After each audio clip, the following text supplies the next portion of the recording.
Here's a video that I made. The individual left a comment in the comment area pointing out that I made a video showing how to attach 4x and 6x stringers, but did not provide them with any information on how to attach a 2x, for example, a 2x12 stringer. So I think what you could do is use the 4x base cap and simply use a spacer. Put a spacer in there, and you can buy these that use nails.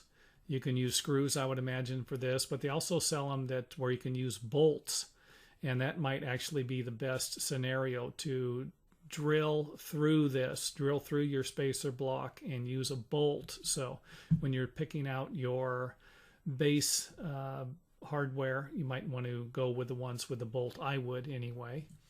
And you could always use longer blocks if you're worried about them splitting or breaking.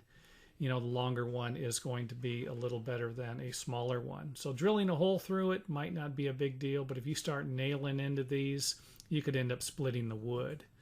So now the reason why I set the bracket back is to keep it out of the distance of anyone who could touch it with their shoe. And I don't know, I can't tell you how many of these where I come to, and the bracket is right in the front.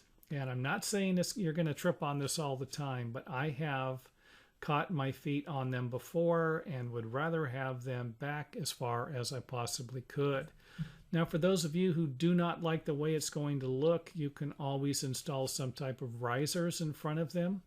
Remember, building codes for risers usually require a minimum space of 4 inches. And if you have anything larger than 4 inches here, it's going to require some type of riser or kick plate anyway. So now the risers can be mounted flush or they can be set back depending upon whether you want a nosing or whether you want the riser to be even with the tread.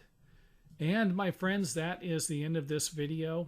Remember that I cannot get everything in my videos, and your job will be to help me out every once in a while and point out the things that are missing so that I can make another video or provide some type of answer in the comment area for the reason why it wasn't made. So anyway, that is it. If you liked the video, hit the thumbs up button. And it is off to making the next video.